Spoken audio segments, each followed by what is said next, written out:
నామమునకు మహిమ కలుగును గాక. హల్లెలూయా, హల్లెలూయా. ప్రభువుని గురించిన చక్కటి సమయాన్ని బట్టి ప్రభువుని స్తుతిస్తున్నాను. పరిచయంలో మరియు అందరికీ ప్రభు సంఘానికి అందరికీ ప్రభు యేసు క్రీస్తు పరిశుద్ధ నామములో హృదయపూర్వక శుభాభివందనాలు తెలియజేసుకుంటున్నాను. దేవునికి స్తోత్రం. హల్లెలూయా.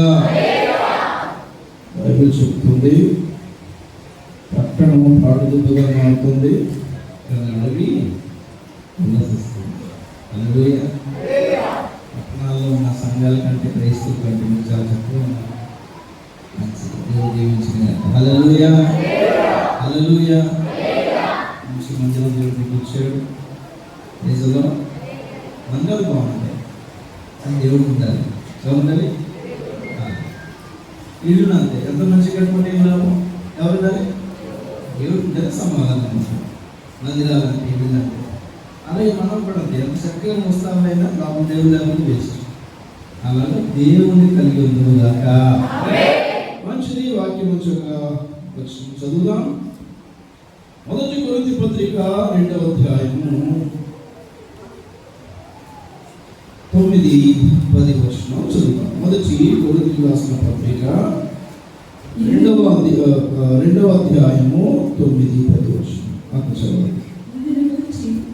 దేవుడు తను ప్రేమించే వారి కొరకు ఏమి సిద్ధపరిచిన ఆమె కంటికి కనబడలేదు, చెవికి వినపడలేదు, మనుష్య హృదయములకు గోచరము కాలేదు అని వ్రాయబడింది. మనకైతే దేవుడు వాటిని తన ఆత్మ వలన బయలుపరిచి ఉన్నాడు. ఆ ఆత్మ అన్నిటినీ దేవుని వర్ణములకు కూడా పరిశోధించుచున్నాడు. చిన్న ప్రార్థన చేసుకుందాం. మహాపరిశుద్ధుడు మహోన్నతుడైన ప్రియ పరలోకపు తండ్రి, ఘనమైన మహిమగల మీ నామమును బట్టి స్తుతులు స్తోత్రాలు చెల్లిస్తున్నాము నాయన. ఈ చక్కటి సమయాన్ని బట్టి, చక్కటి ఆరాధనను బట్టి, సమాసమును బట్టి నేను స్తుతిస్తున్నాము నాయన. నీ వాక్యము, నీ సన్నిధిని వెతుక్కుంటూ వచ్చిన బిడ్డలందరినీ బట్టి నేను స్తుతిస్తున్నాము నాయన. మీరు మా మధ్య ఉన్నారని నమ్ముతూ ప్రభావం స్తుతిస్తున్నాము తండ్రి. ఈ వాక్యములను మేము ధ్యానం చేయించుండగా మాకు సహాయం చేయండి. మా మనోనేత్రాలు తెరవండి ప్రభా. మాతో మీరు మాట్లాడండి. మీ మాటలు అర్థం చేసుకునే కృపను దయచేయండి. మా హృదయాలను, జీవితాలను ప్రభా మార్చండి ప్రభా. మీ మహిమగల రాకడకై మేము సిద్ధపడినట్లుగా సహాయం చేయమని పరిశుద్ధాత్మ దేవ మిమ్మల్ని ఆహ్వానిస్తూ ఈ సమయాన్ని మీకు అప్పగించుకుంటూ యేసు పరిశుద్ధ నామములో బ్రతిమాలి అడిగి వేడుకుంటున్నాము తండ్రి. ఆమేన్. దేవునికి స్తోత్రం. హల్లెలూయా. దేవుడు తనను ప్రేమించు వారి కొరకు ఏమి సిద్ధపరిచెనో అవి కంటికి కనపడలేదు, చెవులకి వినబడలేదు, మనుష్య హృదయమునకు గోచరము కాలేదంటే చెప్పినా అర్థం కాదు. హృదయం ఏంటంటే దేవుడు అంట తనను ప్రేమించే వారి కొరకు ఏవో తయారు చేసి పెట్టినట్టు. సిద్ధపరచడం అంటే తయారు చేసి పెట్టడం. హల్లెలూయా. ఏంటవి అనేది పెద్ద ప్రశ్న. అందరూ అడుగుతారు కదా, ఏమ్మా వేసుకుని అనుకున్నామంట, నీకేమొచ్చింది, ఏం జరిగింది అంట కదా. ఏదో 100-500 అనొచ్చు, మంచి పెద్ద ఇల్లు పెట్టుకున్నామండి అంట. పంపుతుంది ఇంకొక వేసుకున్న స్వస్థత వచ్చింది, ఆరోగ్యం వచ్చింది, బిడ్డలు పెళ్లి అయ్యాయి, అదేదో మాకు అప్పులు తీరిపోయాయి, ఇంకా ఇంకేంటి కొడుకు బిడ్డలు జాబ్ వచ్చింది, 40 చెప్పుకుంటారు. కొంతమంది బాగుంటాయి కానీ చాలా మందికి ఏమో ఇంకా సమస్యలుగా ఉన్నాం. అంతే కదా. ప్రభుని నమ్ముకున్నాం కానీ ఆ కూడి గుడిసేనాయే, ఆ రోగాలైనాయా, ఆ ఏడుపులేనాయా, ఆ అప్పులేనాయా అనుకుంటున్నారు. అంతా ఊళ్ళో అందరం అనుకుంటారు, ఏమో కొంత ఖర్చు కలుగుతున్నాం, ప్రార్థన అంటే ఇదంటే అదంటే ఏమొచ్చింది అంటారు. ఏమంటాం, మనకి మన స్థానం చేస్తుంది అనుకున్నాం. వాళ్ళకే నా ప్రభు మాకేం లేదా, వాళ్ళని తీసి పెడతాం, మాకేం చేస్తలేదు, ఏడుస్తాము. కానీ మీకు విషయం తెలుసా, బైబిల్ చెప్తుంది దేవుడు అంట ఏమి సిద్ధపరిచాడో అవి కంటికి కనబడలేదంట. కానీ చూడలేకపోయారంతే. మనుషులు చూడలేదు. అది ఇది ఎవరు అడిగితే నీకేం వచ్చింది, నీకేం దొరికింది క్రైస్తవం నమ్ముకుంటే అని అంటే చెప్పాలి, నాకేం దొరికిందో నీకు కనపడలేక హల్లెలూయా. అదే కదా, అందరూ నీకు కనపడలేదు, ఇక ఊరి చూడితే కనపడతారు. ఏదో మేము ప్లాస్టిక్ ఆ ముందుకి అయిపోయిన బట్టలే కనపడతాయి, కానీ మా దేవుడు మాకు ఏం చేసిండో నీకు కనపడలేదు చెప్పు హల్లెలూయా. మనకు కనపడదు, మనకు కనపడాలి హల్లెలూయా. మనకు కనపడకపోతే ఎవరు కనపడాలి? మనకు కనపడాలి. అది విండో చూద్దాం. ప్రైజ్లో గుర్తుపెట్టుకోండి, అందరికీ కాదు, మరి క్రైస్తవులందరికీ కూడా కాదు. దేవుడు సిద్ధపరిచింది భూమి మీద ఉన్న మనుషులందరికీ దొరకలేదు, క్రైస్తవులందరికీ కూడా దొరకలేదు. ఎవరు దొరుకుతుంది? ఎవరు చెప్తారు? నన్ను ప్రేమించు వారి వరకు. చెప్పండి, ఎవరి వరకు? యేసును ప్రేమించాలంటారు. హల్లెలూయా. రైట్. ఏం సిద్ధపరచడం చూస్తే ఒక మంచి మాట చదువు. లూకా సువార్త 21వ అధ్యాయం, 2వ అధ్యాయము 32వ వచనం, 28వ వచనం. లూకా సువార్త 2వ అధ్యాయము 28 నుంచి చదవండి. అంతట ధర్మశాస్త్ర పద్ధతి చొప్పున ఆయన విషయమై జరిగించుటకు తల్లిదండ్రులు శిశువైన యేసును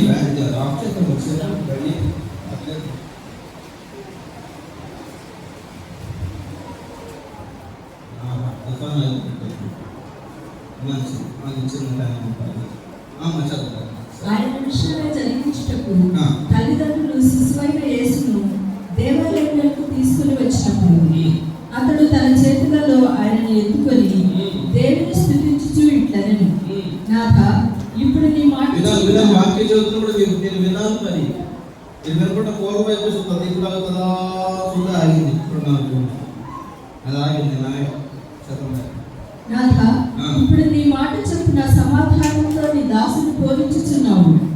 అన్యజనులకు నిన్ను బయలుపరచుటకు వెలుగుగాను, నీ ప్రజలైన ఇశ్రాయేలుకు మహిమగాను, నీవు సకల ప్రజల ఎదుట సిద్ధపరిచిన నీ రక్షణ, నీవు సకల ప్రజల ఎదుట నీవు సిద్ధపరిచిన నీ రక్షణ నేను కన్నులారా చూచితిని. ఈ రక్షణ నేను కన్నులారా చూచితిని. స్తోత్రం చెప్పండి ఒకసారి. హల్లెలూయా. దేవుడంట సకల ప్రజల ఎదుట తన ప్రజల కొరకు రక్షణను సిద్ధపరిచాడు. చెప్పండి, ఏం సిద్ధపరిచాడు? మాకు అన్నీ చూపుతాను, నాకు చూడలేదు. అన్న అయిందా? ఇదంతే, నీకు తిరిగితే అక్కడ అంటే ఉంటుంది. ఆ పెట్టిన ఎవరు కానీ అలా నమస్కారం. హల్లెలూయా. చూడమ్మా, నేను సొంత చెప్పలేదు ఒకసారి. దేవుడు తనను ప్రేమించే వారి కొరకు రక్షణను సిద్ధపరిచిందంటే ఏం సిద్ధపరిచింది చెప్పండి? రక్షణ అంటే ఏమిటి చెప్పండి సార్? రక్షణ అంటే బతికిపోవుట. చెప్పండి. ఏదో లేనిపోని కేసులు పడ్డాయి అనుకో మన మీద, ఈ దొంగ పనులు చేసాము, ఈ దొంగ వ్యాపారాలు చేసాము, ఈ దొంగతనాలు చేసినాము, ఈ గాంజా అమ్ముకుని పట్టబడ్డాము, ఈ దొంగ డబ్బు రవాణా చేస్తూ పట్టబడ్డాము, పోలీసులు పట్టుకుంటే మన పరిస్థితి ఏంటి కదా? అంటే కాలు పట్టుకుంటాం, sir sir sir sir sir చూడండి సార్ అనుకుంటాం మనం. అందుకని ఇంకా పెద్ద మాటలు గట్రా అయితే ఇంకా ఘోరం, ఉరి శిక్ష. అలాగా జైల్లో జీవిత ఖైదు పడ్డ వానికి కానీ, ఉరి శిక్ష పడ్డ వానికి కానీ, ఇంకా అటు అరబు దేశాలు అటువైపు అనుకో ఉరి శిక్ష, జీవిత ఖైదు జైల్లో మేపడం ఉండదు. పేగలు తీశాడు అలాగా ఉరి శిక్ష పడ్డ ఖైదీ ఇక కరెక్ట్గా తెల్లవారుజాము 5 గంటలకి తీసుకెళ్ళి ఉరి తీసేస్తారు. అనగా కరెక్ట్గా ఉరి తీసే టైంకి కోర్టు నుండి నోటీస్ వస్తుంది, లేదా అతని ఉరి శిక్ష క్యాన్సిల్ చేయబడింది, అతనికి క్షమాభిక్ష అనుగ్రహించబడింది అనగా ఎట్లుండో చెప్పండి. సరే, బతికి బామ్మ బతికి బయటపడతాము, ఆయన తిరుగుంటాం. నిజంగా సార్ ఆ పోలీస్ అంటాడు, నీ ఉరి శిక్ష క్యాన్సిల్ అయిపోయింది, నువ్వు వెళ్ళిపోవచ్చు అంటే నిజం చెప్పండి సార్, జోక్ కాదు కదా అంటాం. నమ్మం మనమే కదా.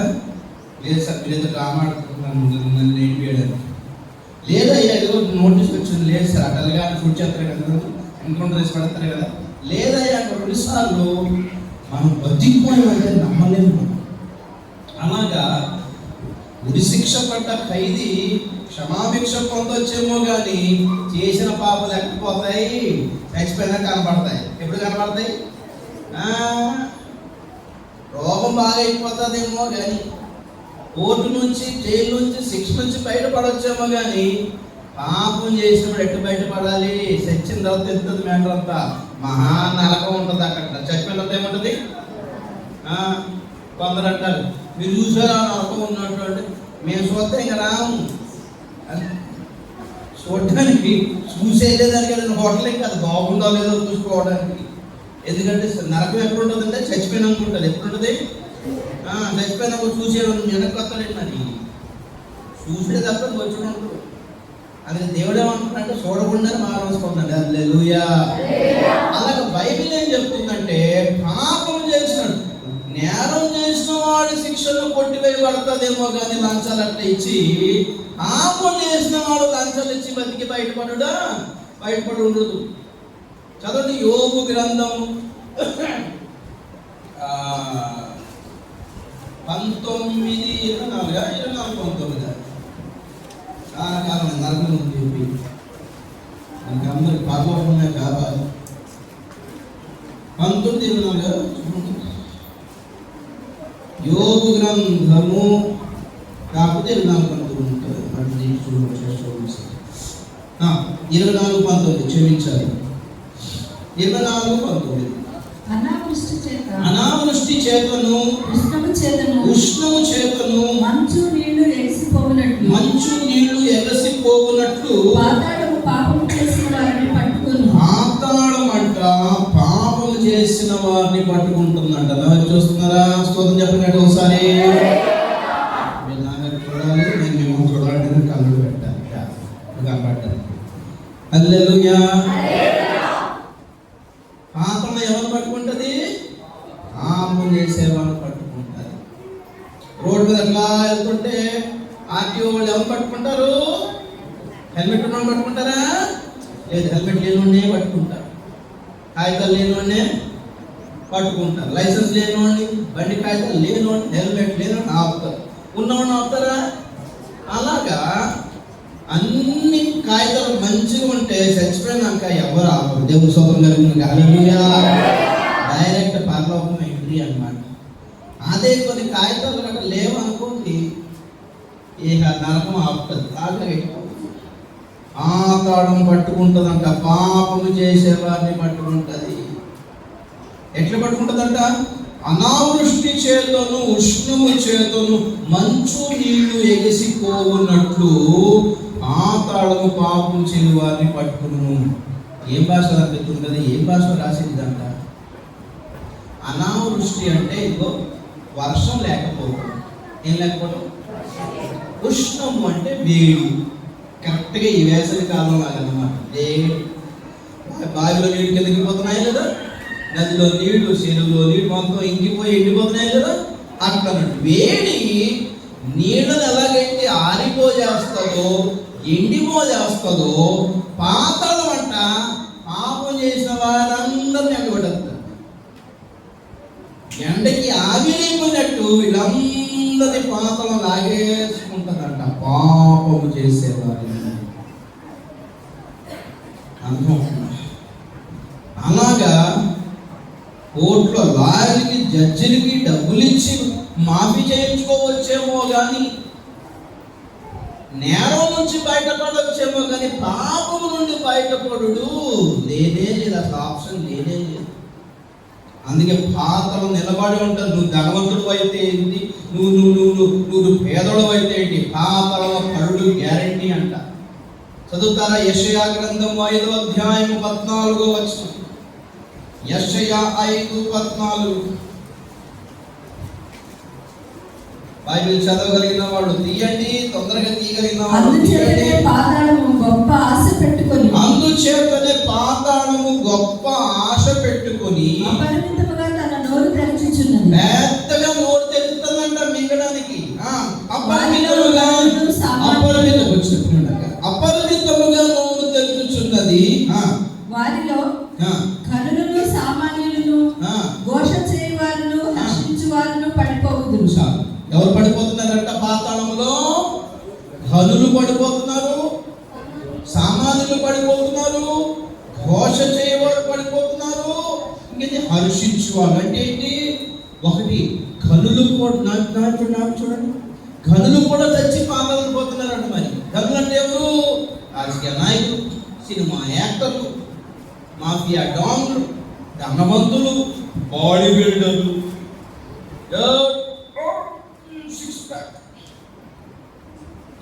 వేరేషన్లు అయినాయి అనుకో, ఆ ప్యాకెట్లు అన్నీ ఖాళీ. డాక్టర్ సిక్స్ ప్యాక్ అంటే మొత్తం ప్యాకెట్లు ఖాళీ అయిపోయినాయి.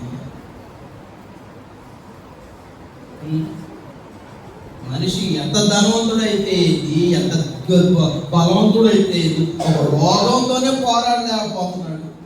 ఎంత బాడీ పెట్టుకుని లాగుతుంది? నువ్వు రోగంతోనే పోరాడలేవు. నువ్వు ఎంత ధనవంతుడు అయితే వరదలు వచ్చి మొత్తం ఇల్లు కొట్టుకుపోతున్నాయి లేదా? భూకంపాలు వచ్చి మొత్తం కూలిపోతుందా లేదా? ఎంత పెద్ద మనిషి ఎంత కరోనాకు పోయాడు. ఎంత పెద్ద కరోనా వైరస్ ఏది ముక్కులోకి తొండంలోకి చీమ దూరినట్టు దూరి కథం. కరోనా ఒక రోగాన్ని జయించలేవు, ఒక పేదరికాన్ని జయించలేకపోతున్నారు, ఒక ప్రళయాన్ని జయించలేకపోతున్నారు, ఒక భూకంపాన్ని ఆపలేదు, ఒక ఎండను ఆపగలదా? ఒక ఎండను ఆపలేదు. చాలా గొప్ప అనుకుంటాడు మరి మనిషి. ఎందుకో మరి ఎంత చదువుకుంటే ఏం లాభం, ఎంత బాడీ చేసి పెంచుకుంటే ఏం లాభం, ఎంత యోగా చేస్తే ఏం లాభం, ఎంత డబ్బు సంపాదించి ఏం లేదు. సచ్చి సావు ఆగనే ఆగదు ఎవరి లైఫ్. అలాంటిది యేసయ్య ఒక ఆప్షన్ ఇచ్చాడు. హల్లెలూయా, హల్లెలూయా. ఆయనను ఎవరైతే నమ్ముకుంటారో వారికి రక్షణ అన్నాడు. దేవునికి స్తోత్రం. సరే, యేసయ్య ఇచ్చే రక్షణ అంటే నువ్వు పాతాళం నుండి తప్పించుకోవడమే రక్షణ. చెప్పిన రక్షణ అంటే ఏంటి? నువ్వు రోగం తప్పించుకోకపోయినా పర్వాలేదు, కానీ దేని నుండి తప్పించుకోవాలి తెలుసా?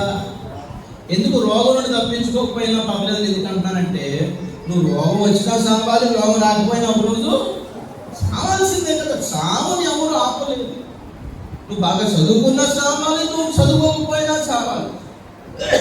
నువ్వు ఇండియాలో ఉన్నా సావాలి, నువ్వు అమెరికాలో ఉన్నా సావాలి. నువ్వు 90 ఏళ్ళు వచ్చినా సావాలి, నడి వయసులో కూడా సావకుందా లేదా? అందరూ రోగంగానే చదువుతున్నారు. ఇది లేదు కదా. ఎప్పుడు వస్తుందో సావు, ఎప్పుడు వస్తుందో అనేది అంటారు కదా.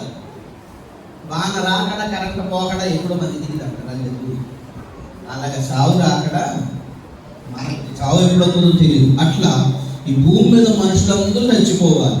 చచ్చిపోయినాక ఏమవుతుంది అంటే, శరీరం అంటే మట్టిలో కలిసిపోతుంది. ఇక లోపల మిగిలిపోయిన బ్యాలెన్స్ షీట్ ఇది ఆత్మ మిగిలిపోతుంది. దానికి సావు లేదు. దేనికి సావు లేదు? ఆత్మకి సావు లేదమ్మా. అర్థమైందా? ఇప్పుడు ఆత్మ ఈ లోకాన్ని విడిచిపెట్టి నాకు ఎక్కడ పోవాలంటే 2 ప్లేస్లు ఉన్నాయి, 2 స్టేషన్లు ఉన్నాయన్నమాట. అర్థమైందా? రామగుండం స్టేషన్, మంచిర్యాల స్టేషన్ లాగా, అది పెద్దపల్లి స్టేషన్, రామగుండం స్టేషన్ లాగా. ఒకటి నరకం అనే స్టేషన్ ఉంది, ఇంకోటి పర్లాపం అనే స్టేషన్ ఉంది. మరి ఎక్కడ దిగుతావు? నువ్వు ఎక్కడ దిగాలో ముందే టికెట్ తీసుకున్న దాన్ని బట్టి ఆధారపడి ఉంటుంది. అది లేదు అంతే కదా. ఎక్కడ దిగాలో ముందే టికెట్ తీసుకోవాలి.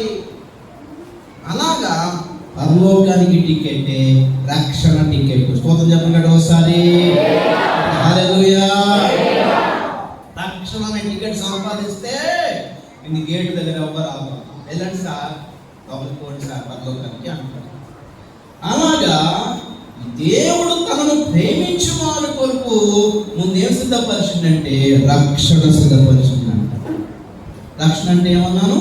పాతాళము నుండి కాపాడబడమే, పాతాళంలో పడిపోకుండా తప్పించుకోవడమే, నరకంలో పడిపోకుండా బయటపడుడే. నరకం అనే శిక్ష నీ లైఫ్లో క్యాన్సిల్ అయిపోవడమే. నరకం అనే, పాతాళం అనే, అగ్ని గుండం అనే శిక్ష క్యాన్సిల్ అయిపోయే నోటీసే రక్షణ. దేవునికి స్తోత్రం. ఒకసారి ఎవరు సిద్ధపరిచేది ఇదంతా?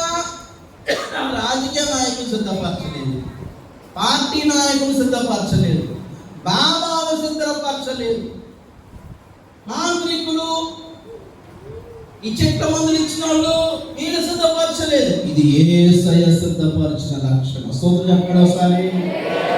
ఎక్కడ సిద్ధపరచండు? తన ప్రాణము ఇచ్చి శిలువ మీద రక్తము కాచి ఆ రక్తం వల్ల మనకు రక్షణ కలిగజేసింది. హల్లెలూయా. యేసయ్య ఏం చేసింది? మరణాన్ని చెప్పాడు, వాళ్ళు చచ్చిపోక్కర్లేదు, ఇది నేను చచ్చిపోతున్న వాళ్ళ కోసం అవసరమైతే నన్ను చంపుకోండి అని తను అప్పగించుకొని మన మీద ఉన్న కేసులన్నీ కొట్టేసి, మన మీద ఉన్న కేసులన్నీ తన మీద వేసుకొని, ఏది పాపపు కేసులన్నీ తన మీద వేసుకొని మన కొరకు శిలువ మీద బలైపోయాడు. మరి ఎలా పొందాలి అంటే యేసే దేవుడిని నమ్మితే ఆ రక్షణ మీకు వచ్చేస్తుంది. దేవునికి స్తోత్రం. సరే, మొదటిగా యేసే మన కొరకు సిద్ధపరిచింది ఏంటది? రక్షణ. చెప్పండి, గట్టిగా చెప్పాలి. ఏం సిద్ధపరిచిందంట? రక్షణ సిద్ధపరిచిన. దేవునికి స్తోత్రం కలిగిన గాక. హల్లెలూయా. రక్షణ సిద్ధపరిచిన తర్వాత ఇప్పుడు సమస్య ఏంటో చెప్పనా, మనకి భూమి మీద ఏ దేశానికి వెళ్ళినా క్రైస్తవులు ఒప్పుకుంటలేదు. క్రైస్తవులు ఉంటారంటే అస్సలు అంగీకరించడం లేదు, ఒప్పుకోవడం లేదు అనమాట. మీరు క్రైస్తవ పోవాలి, మీకు ఇష్టం ఇక్కడ ఉండకండి పోండి అంటారు. ఏమంటారంటే క్రిస్టియన్స్ అందరూ ఇండియాలో ఉండకండి, మీరందరూ మీ విదేశీ దేవుడు కదా, విదేశీ మతం కదా, అక్కడ పోండి. ఇప్పుడు అమెరికా వెళ్దామంటే అక్కడ కూడా నీతి మంతులైన క్రైస్తవులకి చోటు లేదు. వాళ్ళు ఏమంటారంటే నువ్వు కృష్ణ అయితే అయ్యవు కానీ నువ్వు తాగుడు తాగాలి, నువ్వు విచారం చేయాలి, విసిరిమాలు చూడాలి, పిచ్చి పిచ్చి కొట్టి పెట్టి బట్టలు వేసుకోవాలి, ఏదైనా చేస్తారంటే ఉండు, లేకపోతే బాగుంటుంది. అంటే వాడు క్రిస్టియన్సే కానీ వాడికి మారు మనసు లేదు, రక్షణ లేదు వాడికి. అమెరికా ఏమైనా క్రిస్టియన్ కంట్రీ అనుకుంటున్నారా? బ్రిటన్ ఏమైనా దేవుడు దీవించిన క్రైస్తవ దేశం అనుకుంటున్నారా? వాళ్ళు అలాగా తాత తండ్రుల కాలం అండి క్రిస్టియన్ కుటుంబంలో పుట్టారు కాబట్టి పేరుకు మాత్రమే క్రిస్టియన్, కానీ వాళ్ళకు రక్షణ లేదు, మారు మనసు లేదు, నిత్య జీవం లేదు, పరలోకం లేదు. క్రైస్తవ కుటుంబంలో పుట్టి పెరిగిన అమెరికా, ఫ్రాన్స్, బ్రిటన్ లాంటి వాళ్ళు కూడా చర్చిని అనగానుకోవాల్సిందే. దీని అర్థం ఏంటంటే భూమి మీద నీతి మంతులకి చోటు లేదు. ఏం లేదు? చోటు లేదు. రక్షణ పొందిన వాడికి ఎక్కడా ఏ దేశంలో కూడా స్థలం లేదు, ఏ రాజ్యంలో కూడా ఆ చోటు లేదు. ఎక్కడికి వెళ్ళిపోయినా మీరు అలా నీతిగా బతకాలంటే ఇక్కడ ఉండకూడదు, పోండి అంటారు. మనం ఎక్కడన్నా బయటికి వెళ్ళి నీతిగా నిజాయితీగా బతకాలన్నా, పరిశుద్ధంగా ఉండాలన్నా, ఇట్లా అబద్ధాలు చెప్పొద్దన్నా అనుకుంటే అదేమంటాడు? ఏ ఊరన్నా మందే అంటాడు, అంటాడంట. దాని అర్థం ఏంటంటే వాళ్ళ ఊర్లో మాత్రం అబద్ధాలు నడుస్తాయని అంటాడు. మన అబద్ధం చెప్పొద్దు, నిజమే చెప్పాలి అన్నాం అనుకున్నాడు, అదేమంటాడు? ఏ ఊరి మీద? అలాగా మనం నీతిగా బతుకుదామన్నా, యేసుప్రభువుని నమ్ముకుని చక్కగా బతుకుదామన్నా ఈ లోకములో మనకి ఏ దేశంలో కూడా ఏ రాజ్యంలో కూడా చోటు లేదు. అందుకే దేవుడు ఏం చేసిందంటే మనకేం సిద్ధపరిచిన తెలుసా? యేసు ప్రభువుని నమ్ముకొని రక్షణ పొందిన వారి కొరకు ఒక రాజ్యము సిద్ధపరిచాడు. హల్లెలూయా. మత్తయి సువార్త 25వ అధ్యాయం 34వ వచనం చదువుదాం. మత్తయి సువార్త 25వ అధ్యాయం 34వ వచనం. అప్పుడు రాజు తన కుడివైపున ఉన్న వారిని చూచి నా తండ్రి చేత ఆశీర్వదించబడిన వారులారా, రండి, లోకము పుట్టినది మొదలుకొని మీ కొరకు సిద్ధపరచబడిన రాజ్యమును స్వతంత్రించుకొనుడి. నేను ఆకలి కొట్టిని. దేవుని స్తోత్రం ఒకసారి చూస్తారు. నా వైపు లోకము పుట్టినది మొదలుకొని నా తండ్రి చేత ఆశీర్వదించబడిన వారులారా, నా తండ్రి మీ కొరకు సిద్ధపరిచిన రాజ్యమును స్వతంత్రించుకోండి. హల్లెలూయా. మొట్టమొదటి చూడడం వైపు ఆ రాజ్యం పేరే పరలోక రాజ్యం. చెప్పండి, రాజ్యము ఎవరికి? ముందు రక్షణ పొంది ఉండాలి. ఏం పొందాలి? దేవుడు రక్షణ సిద్ధపరిచాడు. నంబర్ 1. నంబర్ 2, ఒక రాజ్యమే సిద్ధపరిచిందంట. అమెరికా కాదు మన లక్ష్యం, జపాన్ కాదు. జపాన్ మా అబ్బాయి అమెరికాలో చదువుకుంటున్నాడంటే, ఒక ఎక్కడో మీటింగ్ పోతే ఒక అమ్మ అన్నం వండుతుంది, ఆ కొడుకు గురించి పొగుడుతా, నా అబ్బాయి మంచుకుంటారండి, బాగుంటారండి. సర్లే అన్న, చక్కగా అందంగా ఉంటాడండి, హ్యాండ్సమ్ అండి, బాగా చదువుకున్నాడండి, మంచి జాబ్ అండి, ఫుట్బాల్ ప్లేయర్ అండి, నేషనల్ ఛాంపియన్ అండి. వండుతా చెప్తా ఉండాలి అబ్బాయి గురించి. సంబంధం చూడమంటారా? ఆ సాయంత్రం చూసినారు, అడిలా ఉంటాడు, చుట్టూ ఒక కన్ను లేనోడు కప్పుకుంటాడు, చూసారు ఇక్కడ ఒక చుట్టుతో కవర్ చేసి ఉంటారు కన్నంతా, ఒక్కరిని తెలిసి ఒక దొంగడు. ఏంటో చుట్టూ అన్న స్టైల్సా? చక్కగా ఉంటాడు, టీవీ పేషెంట్ బాగుంటాడు అలా మమ్మీ చెప్తాను.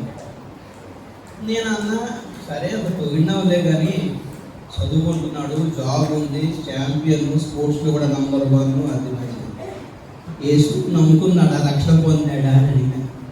లేదు అదే వాడి గురించి నా బాధ, నా ఏడు పొందాడు. మరి ఎందుకంత సమర్పడుతున్నావు? వాడు జాబ్ ఉంటే ఏంటి, వాడు స్పోర్ట్స్లో ఉంటే ఏంటి, వాడు అందంగా ఉంటే ఏంటి, ఖచ్చితంగా ఎక్కడ పోతాడు? మొదటి వీసా వచ్చిందండి, ఫ్రాన్స్ వెళ్తున్నాడండి, రష్యా వెళ్తాడండి, మంచిది, మేమైతే పరలోకం వెళ్తాం. హల్లెలూయా, హల్లెలూయా. మా వీసా అంతా అమెరికా వీసా కాదు, హల్లెలూయా, దుబాయ్ వీసా కాదు, పరలోకం వీసా. హల్లెలూయా, హల్లెలూయా. ఆ వీసా, ఆ అమెరికా వీసా కోసం ఎన్ని లంచాలు ఇచ్చుకోవాలో, పరలోకం వీసా ఫ్రీ. అదే రక్షణ. స్తోత్రం చెప్పండి ఒకసారి. హల్లెలూయా. మనుషులంట డబ్బులు ఖర్చు పెట్టి నరకానికి వెళ్తున్నారంట, పరలోకం మాత్రం ఫ్రీయే. ఎవరు పోతుంది మరి? అదే మరి సిగరెట్ డబ్బులు వస్తుందా, ఫ్రీగా వస్తుందా? డబ్బులు. మందు డబ్బులా, ఫ్రీయా? వ్యభిచారం, తంబాకులు, స్టైల్, డ్రగ్స్ అది ఇంకా కాస్ట్ కదా. 10,000 కడితే 8 గ్రాములు డ్రగ్స్ వస్తుందా? గాంజాయి, ఈ గంజాయి డబ్బులే, సిగరెట్ డబ్బే, సారా, మందు, విస్కీ, బ్రాండీ డబ్బే, వ్యభిచారం డబ్బే, లగ్జరీ డబ్బే, దొంగతనాలు డబ్బే. డబ్బులు ఇచ్చి నరకానికి వెళ్తున్నారు. మా రక్షణ ఫ్రీ, పరిశుద్ధాత్మ ఫ్రీ, కృప ఫ్రీ, విశ్వాసం ఫ్రీ. హల్లెలూయా. సంఘం ఫ్రీ, ప్రార్థన ఫ్రీ. హల్లెలూయా. ఫ్రీ వచ్చే పాపంలో ఎవరు పడుతున్నాడు చూసారా? మన బుద్ధే అది మనుషులు. ఫ్రీగా వచ్చింది, ఫ్రీగా వచ్చిందని చాలా చీప్గా చూస్తాం. మీరు చీప్గా చూసినా ఏం చేసినా ఎందుకు? రక్షణ ఎందుకు ఫ్రీ చెప్పండి ఒకసారి. చీప్ అనా? కాదు. రక్షణ కొరకు ఖర్చు అంతా యేసే పెట్టుకున్నాడు. హల్లెలూయా. ఎవరు పెట్టుకున్నారు ఖర్చు అంతా? ఎంత పెట్టిండు? డబ్బులు దొరికితే పెట్టుకునేటోడు. రక్తము, తన రక్తం ఇచ్చి. ఏ రక్తము? మీ రక్తం నా రక్తం లాంటిది కాదు. థైరాయిడ్ మీ రక్తం కాదు. పరిశుద్ధ రక్తము. చెప్పండి, రక్తము. పరిశుద్ధ రక్తం కారాలి అంటే జీవితం పరిశుద్ధంగా ఉండాలి. అందుకే ఆయన పవిత్రంగా కన్యక గర్భంలో పుట్టిండు అనమాట. బ్రతికంతా పరిశుద్ధంగానే ఉన్నాడు. అందుకే మరణంలో కూడా పరిశుద్ధంగానే ఉన్నాడు కనుక ఆయన పాతాళములో నుండి సజీవుడై బయటికి వచ్చాడు. హల్లెలూయా, హల్లెలూయా. అందుకే కోడి మేకల రక్తము కాదు, యేసు రక్తమే రక్షిస్తుంది మనల్ని పాపము నుండి, పాతాళం నుండి. అలా రక్షణ పొందిన వారికి ఈ లోకంలో ఏ దేశంలో కూడా చోటు లేదని చూసి యేసయ్య చేసిందంటే, మీరేం కంగారు పడకండి, బాధపడకండి. మరి యేసుని నమ్ముకున్న వాళ్ళకి లోకంలో ఎక్కడ ప్లేస్ లేదు, మరి ఎక్కడ ఎవరు రానితలేదు కాబట్టి మీ కొరకు ఒక రాజ్యం సిద్ధపరిచారు. హల్లెలూయా. రాజ్యం అంటే చాలా పెద్దది. ఎక్కడ ఉండాలి? అదో టెన్షన్ మనకి. అమెరికా ఉంటానండి, ఇలా చిన్న చిన్న ఊళ్ళో ఉండేటోళ్ళకి లోకం అంతా ఊరు అనుకుంటారు. నేను ఒరిస్సా రాష్ట్రంలో సేవ చేసేవాడిని. ఒరిస్సా రాష్ట్రం అంటే తెలుసా? ఈ తెలంగాణ రాష్ట్రం లాగా ఇంకొక రాష్ట్రం కాదు ఇక్కడ. అలాగా నేను ఒరిస్సాలో ఉంటానంటే ఒరిస్సా అది చిన్న పల్లెటూరు అనుకుంది కొంతమంది. ఒరిస్సాలో ఎక్కడ ఉంటారు అంటారు. బాబు ఇలాంటి ఒరిస్సా మొత్తం తెలుసా? ఒరిస్సా వెళ్తే కొంతమంది అడుగుతారు, మీరు ఎక్కడ ఉంటే అంటారంటే తెలంగాణలో ఉంటారు. తెలంగాణలో ఎక్కడ అంటే రావడం అంటే నీకేమర్థమైతే చెప్పు. అలాగా రాష్ట్రం చాలా పెద్దది అన్నప్పుడు దేశం కూడా చాలా పెద్దది. అంటే ఎక్కడ ఉంటారంటే ఏం చెప్తాం మనం? అలాగా దేవుడు ఏం చేసినట్టే పరలోక రాజ్యం చాలా పెద్దది. మరి అక్కడ ఎక్కడ ఉంటామని అడిగితే మీరు చెప్పాలి. కాబట్టి మనకి ఆ రాజ్యంలో ఏం కావాలో తెలుసా? ఒక పట్టణం కావాలి. చెప్పడం కావాలి. ఆయన మన కొరకు ఒక పట్టణం సిద్ధపరిచాడు. హెబ్రీ పత్రిక 11:16. హెబ్రీ పత్రిక 11:16. ఒక దేశము ఒక పట్టణము సిద్ధపరిచాడు. అయితే వారు మరి శ్రేష్టమైన దేశమును అనగా పరలోక సంబంధమైన దేశమును కోరుచున్నారు. అందుచేత తాను వారి దేవుడిని అనిపించుకొనుటకు దేవుడు వారిని గురించి సిగ్గుపడడు. ఆయన వారి కొరకు ఒక పట్టణము సిద్ధపరిచి ఉన్నాడు.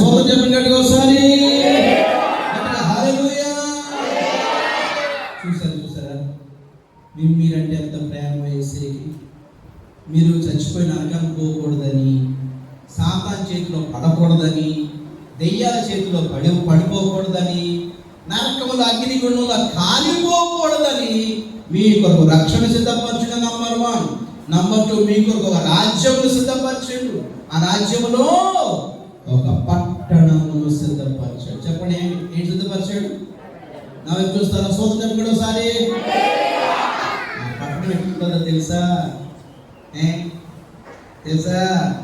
సూర్యుడు లేని, చంద్రుడు లేని, చీకటి రాత్రులు లేని,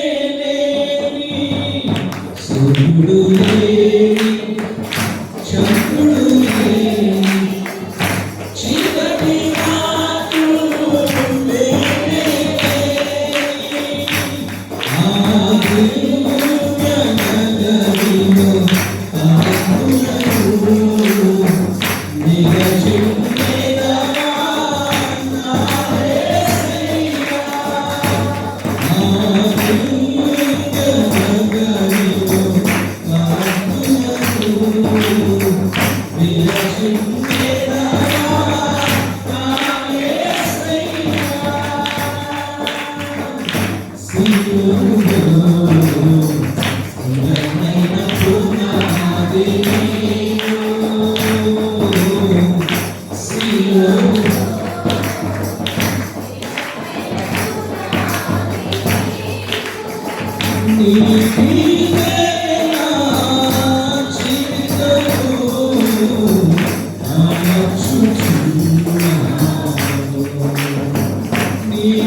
ఎండ బాగా పడుతుంది కదా బయట. ఎట్లా ఉంటుంది? చల్లగా ఉంటుందా? ఈ సంవత్సరం మస్తు ఎండ ఉంటాయంట, చచ్చిపోతారు. జాగ్రత్త. కొంచెం బయటకు వెళ్ళినప్పుడు మంచి బిర్యానీ తిని, మసాలా తిని, మిరపకాయ బజ్జీ తిని బయటకు ఉంటాయి. అంతేనా? మంచి బిర్యానీ తినాలి, కొబ్బరి తాగాలి, చల్లగా ఉండాలి, మసాలా పోకండి, కారం పోకండి. హల్లెలూయా. ఎవరు అడిగారు, అన్న ఈ భూమి మీద మీ ఎండలు తప్పవు కానీ ఏదో పరలోకం ఏదో పట్టణం అంటారు కదా, అక్కడ పరిస్థితి ఏంటి? అక్కడ ఎండ ఎట్లుంటాయి అంటే బైబిల్ చెప్తుంది, అక్కడ ఎండక నాన్నయ్య. హల్లెలూయా. ఎందుకు? అక్కడ సూర్యుడు లేడు. హల్లెలూయా. ఎంత మంచి పట్టణం. అంటే మొత్తం చీకటి ఉంటుందా అన్న? కాదు, సూర్యుడే కాదు, రాత్రి కూడా లేదు. హల్లెలూయా. పడతారమ్మా, మరి రాత్రి కూడా దొంగలు పడతారన్నా. గాంధీ గారు ఏమన్నారంటే, భారతదేశం స్వాతంత్రం వచ్చింది కానీ అర్ధరాత్రి పూట ఒక ఆడపిల్ల ఒంటరిగా నడవగలిగిన రోజునే నిజమైన స్వాతంత్రం. నేను అంటాను, అర్ధరాత్రి ఇక్కడ పట్ట పగల మన ఆడపిల్లలకి రక్షణ లేదు, క్షేమం లేదు. ఒక ఆయన అట్లే అడిగినారు అనమాట. రాత్రి కాదు కదా, పట్ట పగల మన పిల్లలకి క్షేమం లేదు. మన దేశంలో, మన లోకంలో, మన పట్టణంలో పరిస్థితి ఎట్లా ఉంటుందంటే బైబిల్ చెప్తుంది అక్కడ రాత్రి లేదులే. హల్లెలూయా. చీకటి రాత్రులు లేనే లేదు. హల్లెలూయా. ఎండ దెబ్బ తగ్గుతున్న టెన్షన్ లేదు, ఈ సూర్యుడు లేడు. రాత్రి కూడా దొంగలు పడతారో, లేకపోతే మన ఆడపిల్లకి క్షేమమో, లేకపోతే ఎత్తుకెళ్ళిపోతారో, కిడ్నాప్ చేస్తారో భయం లేదు. ఎందుకంటే రాత్రి లేదు. ఇంకా కొంతమంది ఏమంటారంటే అన్నా మనకి అన్ని రాత్రులు కాదు కానీ ఒక 2 రాత్రులు కొంచెం డేంజర్ రాత్రులు. ఒకటి అమావాస్య, ఇంకోటి పౌర్ణమి కదా. దెయ్యాలు తిరుగుతాయి, మాంత్రిక శక్తులు, చేతబడులు ఉంటాయి. మన పక్కన పరిస్థితి ఏంటి అంటే దేవుడు అంటాడు నో టెన్షన్. అక్కడ చంద్రుడు కొట్టాడు. చంద్రుడు కనుక ఒకసారి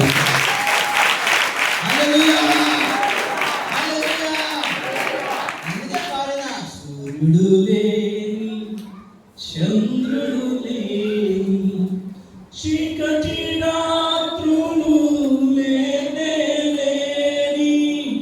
మరి ఎట్లా నా సూర్యుడు లేడు, చంద్రుడు లేడు, రాత్రి లేదంటే ఎట్లా గిద్దది? తగ తగ మేరయు సూర్యకాంతం వలె జ్వలించుచున్న దైవ నగరమందు నీతిమంతులే సూర్యుని వలెను, నీతిమంతులే సూర్యుని వలెను నిత్యముగా ప్రకాశించుచుందురు. యెరూషలేము దిగివచ్చుచున్నది, ఎందుకు మాత్రమే మహిమ పొందును. స్వర్గమున నత్తరుంది యెరూషలేము దిగివచ్చుచున్నది, ఎందుకు మాత్రమే. హల్లెలూయా. దేవుడు మన కొరకు సిద్ధపరిచిన పట్టణం పేరు నూతన యెరూషలేము పట్టణము. చెప్పడే పట్టణము. హల్లెలూయా. ఎందుకు నూతన యెరూషలేము అని పేరు అంటే పాత యెరూషలేము ఒకటి ఉంది ఇక్కడ ఇజ్రాయెల్ దేశం, అది కాదు మన పట్టణం. హల్లెలూయా. యెరూషలేము పోదాం, యెరూషలేము పోదాం, ఇజ్రాయెల్ పోదాం. వీరంటే చూసినట్టు తప్పేం కాదు, కానీ మనం చెందినది దాని కొరకు కాదు. మనము నూతన యెరూషలేముకు చెందిన వారు. స్తోత్రం చెప్పినట్టు ఒకసారి. హల్లెలూయా. చూడాలనుందా? సూర్యుడు లేని లోకం అంట, చంద్రుడు లేని లోకం అంట, రాత్రి కూడా లేని లోకం అంట, పట్టణం అంట. మరి ఎట్లా విలుతుందంటే మనం ఎంత చూసారు అక్కడికి నీతిమంతులు అక్కడ సూర్యుడిలాగా తేజరిల్తారంట. మనమే సూర్యుడిలాగా ఉంటామంట. మనకు అక్కడ కొత్త శరీరాలు ఇవ్వబడతాయి. ఏం శరీరాలు? కొత్త శరీరాలు. ఆ శరీరాలకు ఉండే లైటింగ్ వేరన్నమాట. లైటింగ్స్ వస్తుందండి, మన శరీరం నుంచి లైటింగ్ పడుతుంటాయి. అలాగా ఒక 1,000,000 మంది వెళ్ళారనుకోండి, ఎంత లైటింగ్ ఉంటుందో ఆలోచించండి. ఒక్కొక్కడు ఒక సూర్యుడిలో ఉంటే మరి 1,000,000 మంది తెలియ సూర్యుడు ఆలోచించండి. లైటింగ్ అబ్బాయి లైటింగ్ తగ్గించన్నా అంటారు. తాగలేదే. పోదాం ఆ పట్టణానికి. కానీ ఈ పట్టణమే కాదు. పుట్టిన రాజకీయాలు, కరువులు, కాటకాలు, కరోనాలు, స్వైన్ ఫ్లూలు, డెంగ్యూలు, మలేరియాలు, దోమలు, కలుషిత నీళ్లు, చావాలా బతకాల తెలియదు లోకంలో. అందుకే యేసయ్య చేసినట్టే మన కొరకు ఒక పట్టణమును సిద్ధపరిచాడు. హల్లెలూయా. మీరందరూ కొంతమంది హైదరాబాద్ వెళ్ళారనుకోండి, ఎట్లుంటుంది చెప్పను సరే, భయపడతామా లేదా? హైదరాబాద్ వెళ్తే ఇంత పెద్ద పట్టణం. నేను ఫస్ట్ టైం వెళ్ళినప్పుడు హైదరాబాద్లో ఆ స్టేషన్ దిగితే భయం వేసింది. ఏ కార్లు, ఏ బండ్లు అవి.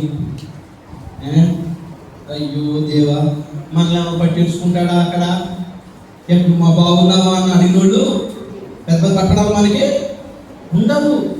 పరిచయం లేదు. అందరూ పెద్ద పెద్ద ఇళ్ళు ఉంటాయి అక్కడ. మనం ఎవరు రానిస్తారు అక్కడ? మనం చిన్న మూట పట్టుకొని బ్యాగ్ పట్టుకొని చూస్తూ ఉంటాం ఆ స్టేషన్లో, బస్ స్టాండ్లో. మనకు పరిచయం లేదు. ఎందుకంటే అది మన ఊరు కాదు. పట్టణం సిటీలు. హైదరాబాద్ వెళ్తేనే భయపడితే ఇక ఢిల్లీ వెళ్తే పట్ల ఎట్లుందో చెప్పొచ్చారు.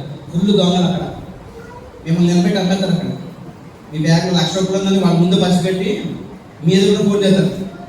₹1,00,000 ₹25,000 తూన మేము కాదు. మన దగ్గర మాట్లాడుతుంటాడు ఎందుకో 25,000 అంటున్నాడు. మనలో బేరం పెట్టడం మనకు తెలియదు. ఆ ట్రైన్లో బేరం పెట్టేస్తాడు.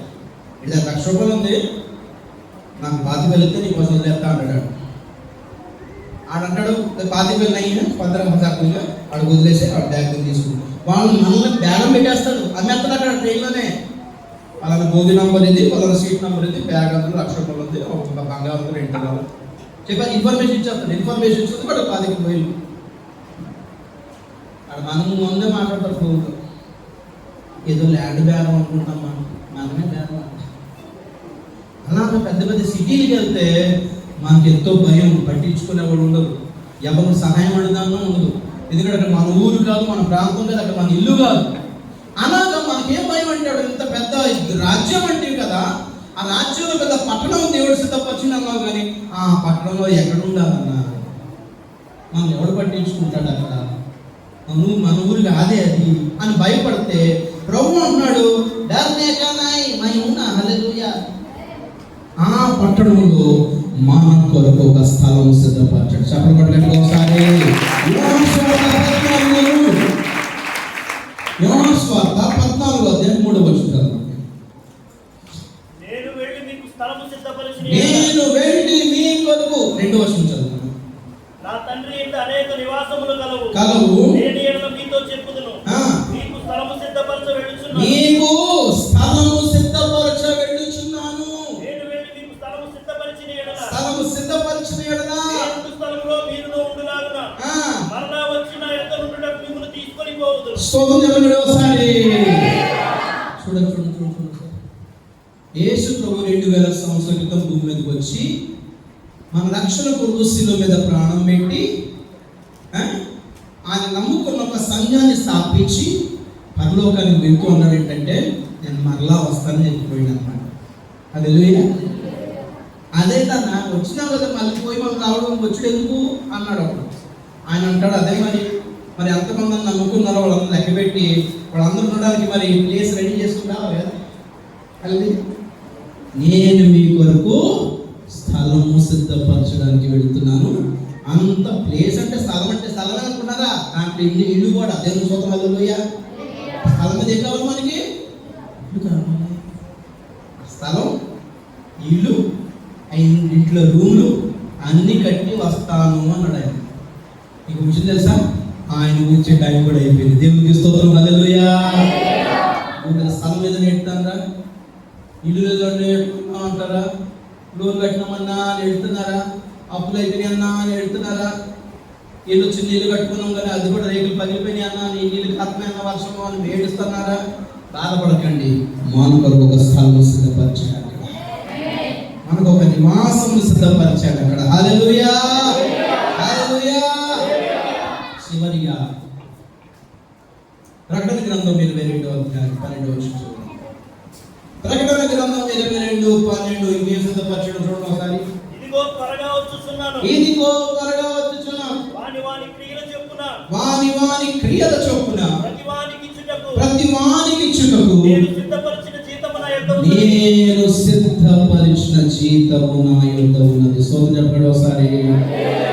ఎప్పుడు చూడాలి? రక్షణ సిద్ధపరచడు, ఓకే. రక్షణ పొందిన వారికి రాజ్యం సిద్ధపరచడు, ఓకే. రాజ్యంలో ఒక పట్టణం సిద్ధపరచడు, ఓకే. ఆ పట్టణంలో ఒక స్థలము సిద్ధపరచడు, ఓకే. మరి ఆ స్థలం నుండి ఏం తినాలని భయం ఉండదు మనకి. ఎట్లా బతకాలన్నా నా గవర్నమెంట్ అందరికీ పెన్షన్, ఏదో పెన్షన్, వృద్ధుల పెన్షన్, అందులో సగం అధికారులు తినేస్తారు. అది కాస్త ₹1000 బ్యాంకులో పడ్డాయి అనుకో, ఆ బ్యాంక్ కూడా తినేస్తాడు సార్. మినిమం బ్యాలెన్స్ లేదని, లేకపోతే SMS ఛార్జ్ అని, ATM సర్వీస్ ఛార్జ్ అని, ఏదో ఛార్జ్ అని, ఆ ₹1000 నుంచి 200 కట్టింగ్. అయ్యో మినిమం బ్యాలెన్స్ మెయింటైన్ చేయకపోతే ఇవని చెప్పి అదో ఫైన్ వేసి అది కట్టి ఎదుగు తిన్నట్టు తింటున్నారండి. డబ్బులు బ్యాంకులో కూడా అడిగినోడు ఎవరు లేడు. అలాగే మనం బాధపడితే అంత పెద్ద పట్టణానికి పోయి అక్కడ ఉంటాం, కానీ మరి ఎట్లా బతికేది? తిండి ఎవరు పెడతారు, అది పనే ఉంటుందా, పనే ముందులా మేము బతుకుతామా అంటే no coolie, no nothing, no job, but జీతం ఇస్తే హల్లెలూయా. ఎందుకంటే జీతం అంటే ఇక్కడ నీతిగా బతికినందుకు, సోదరు చెప్పండి ఒకసారి, ఇక్కడ నువ్వు న్యాయంగా బ్రతికినందుకు, ఇక్కడ నీతిగా బతుకున్నందుకు, ఇక్కడ సత్యమును చెప్పినందుకు, ఇక్కడ పరిశుద్ధతను కాపాడుకున్నందుకు, నీకు ఇక్కడ ఏమి దొరక్కపోయినా జీతాలన్నీ అక్కడ బ్యాంకులు వేసిన మంచిగా ఉందా లేదు ఒకసారి. నీ జీతం నీ కొరకు దేవుడు అక్కడ సిద్ధపరచు. అంటే అక్కడ ఎట్లా సంపాదించాలి ప్రభు అంటే ప్రభు అంటాడు మరి అక్కడ జీతం కాబట్టి అక్కడికి వచ్చి సంపాదించాలి. ఎక్కడ కాదు, కొన్ని అక్కడ ఉంటేనే మంచిది, అంతే కదా. హల్లెలూయా. జీతం సిద్ధపరచాడు. చెప్పండి, గుర్తుందా ఏం సిద్ధపరచాడు? నంబర్ 1 అక్కడ చెప్తే ఎట్లన్నా ఈ అక్కడ చెప్పాలి. రక్షణ సిద్ధపరచాడు. ఏం సిద్ధపరచాడన్నా? రక్షణ అంటే ఏంటి? పాపము నుండి, మరణము నుండి, నరకము నుండి బతికి బయటపడడమే, శిక్ష తప్పించుకోవడమే రక్షణ. నీ కేసులు కొట్టివేయడమే, పరలోకంలో నీ మీద ఉన్న తీర్పులనే కేసులు కొట్టివేయడమే రక్షణ. యేసు నమ్ముకుని ఆయన రక్తము కడగా పడితేనే రక్షణ. రక్షణ సిద్ధపరిచాడు. రక్షణ పొందిన వారికి రాజ్యం సిద్ధపరిచాడు. ఆ రాజ్యంలో పట్టణం సిద్ధపరిచాడు. ఆ పట్టణంలో స్థలం సిద్ధపరిచాడు. ఈ కొరకు ఒక జీవితం సిద్ధపరిచాడు. దేవుని స్తోత్రం చెప్పండి ఒకసారి. ఇక్కడ కండిషన్ ఉంది, షరతులు వర్తిస్తాయి, కండిషన్స్ అప్లై. మామూలు సప్లై కాదు, కండిషన్స్ అప్లై. అట్లా అందరికీ కాదు. ఎవరికి సిద్ధపరిచిందంట? చెప్పలు గట్టిగా, తనను ప్రేమించిన వారి కొరకు సిద్ధపరిచాడు. ఎవరి కొరకు సిద్ధపరిచండి ఇవన్నీ? ఇప్పుడు యేసుని ప్రేమించడం అంటే ఏంటో 2 విషయాలు చెప్పి ముగిస్తాను. మీరు కంగారు పడకండి. ఆ కళ్యాణం అప్పటి నుంచి అక్కడ 8:40 ఆగింది. మరి ఎవరు పట్టించుకుంటలేదు, ఎందుకంటే మీరు ఇటు చూస్తున్నారు, మేము అటు చూస్తున్నాం కాబట్టి మేము పట్టించుకుంటాం. ఒక బ్యాటరీ మార్చిన వాళ్ళు లేరా? యేసుని ప్రేమించిన వాళ్ళు బ్యాటరీ మారుతాడు. స్తోత్రం గట్టిగా సరే గట్టిగా హల్లెలూయా. యేసుని ప్రేమించడం అంటే ఏంటి? మెడలో సిలువ గొలుసు వేసుకోవడమా? మాకు వేసుకోవడం చాలా ఇష్టం, అందుకే చేయి చేసుకున్నాం, అంతేనా? కాదు. యేసుని ప్రేమించడం అంటే ఏంటి? యేసుని ఫోటోలు కనుక్కొని గోడలు తప్పించుకోవడమా? కొంతమంది గోడలు తప్పించుకొని రోజు అనుకుంటుంటారు ఫోటోలు చూసి. యేసుని చూసి అంటాడు నేను కాలం ఏంటుందా అంటున్నావు. కొంతమంది భక్తి ఆత్మీయులు ఫోటో చూసి చూసారు ఎప్పుడన్నా అంటాడు. ఒక ఆయన అంతే, క్రిస్టియన్ పోలీస్ అనమాట. భార్య పిల్లలు పుట్టింటికి వెళ్ళారు ఎందుకో ఫంక్షన్, కానీ ఈయన అక్కడ ఉన్నాడు, పోలీస్ కదా, ఫ్రీగా మందు సీసాలు తెచ్చుకున్నాడు. ఫ్రెండ్స్ వచ్చారు, ఆ ఫ్రెండ్స్ కలిసి ఆ మందు తాగుదామని గ్లాస్లో పోసుకుంటే ఈయన క్రిస్టియన్ కదా, పోలీస్ ఆయన పటేల్ అని, గోడ మీద వేసిన ఫోటో ఉంది. ఇలా తాగుదాం అనేసరికి వేసిన ఫోటో కనిపించింది దీనికి. అది వేసిన ఇండియా చూస్తున్నట్టుంది ఇట్లా. వామని ఇంటికి కూర్చుంటే అక్కడ ఫోటో పెట్టుకున్నాడు. అక్కడ వేసిన కూడా ఎలా చూస్తున్నాడు, అవుతున్నావు అని. వాము నెమ్మదిగా టవల్ తీసి ఈ ఫోటోకి తగిలించి, ఇంకో టవల్ తీసి ఇంకో ఫోటో తగిలించి మంచిగా తాగాడు. అంటే వేసిన ఫోటోలో ఉన్నాడు అనుకున్నాడు పాపం. ఫోటో కప్పేస్తే వేసిన కళ్ళు కప్పినట్టేనా? ఫోటోలో లేడేసయ్యా, ఆయన కళ్ళు ఎవరు కప్పలేరు, అన్ని చూస్తాడు ఆయన. దేవుని స్తోత్రం హల్లెలూయా. ఫోటోలు తెచ్చి పెట్టుకుంటే భక్తి కాదండి.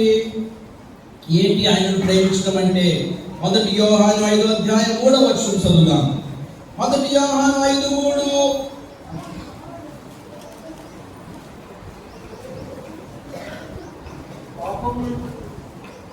1 యోహాను 5:3.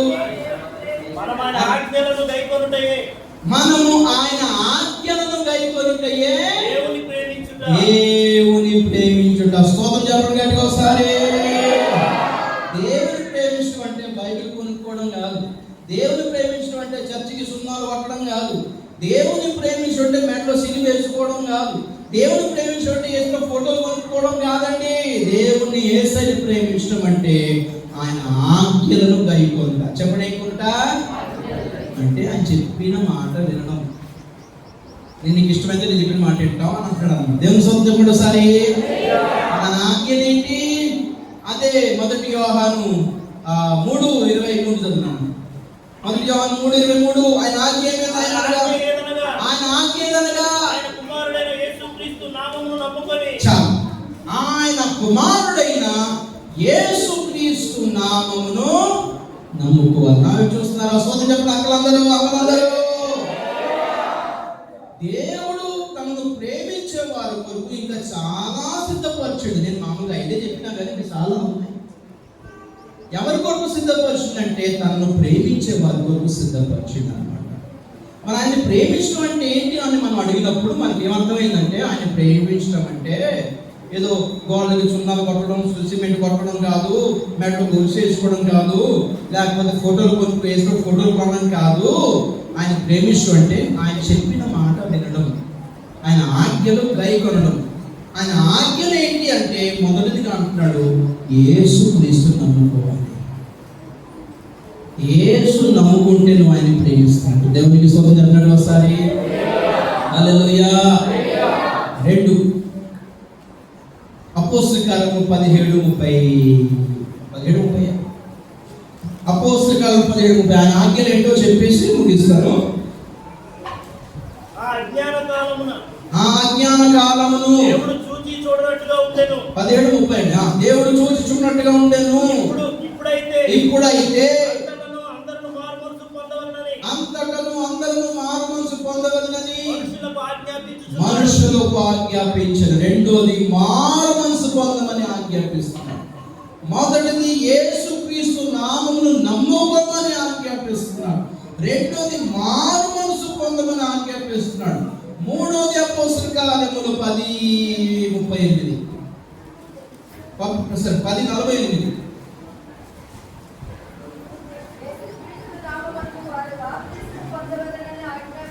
యేసుక్రీస్తు నామమందు బాప్తిసం పొందవలని ఆజ్ఞాపించారు. మరి ఆజ్ఞ పాటిస్తారా? నాకు చూస్తారా ఒకసారి.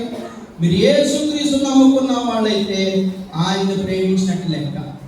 మీరు మారుమనసు పొందిన వాళ్ళైతే ఆయన దేవుణ్ణి ప్రేమిస్తున్నట్టు లెక్క. మీరు బాప్తిసం తీసుకుంటే ఆయనను ప్రేమిస్తున్నట్టు లెక్క. అలా యేసు ప్రభుని నమ్ముకున్నవాడు, మారుమనసు పొందినవాడు, బాప్తిసం తీసుకున్నవాడే యేసయ్యను ప్రేమిస్తున్నట్టు లెక్క. అలా యేసయ్యను ప్రేమించిన వారి కొరకు రక్షణ సిద్ధపరిచాడు, రాజ్యం సిద్ధపరిచాడు, పట్టణం సిద్ధపరిచాడు, స్థలం సిద్ధపరిచాడు.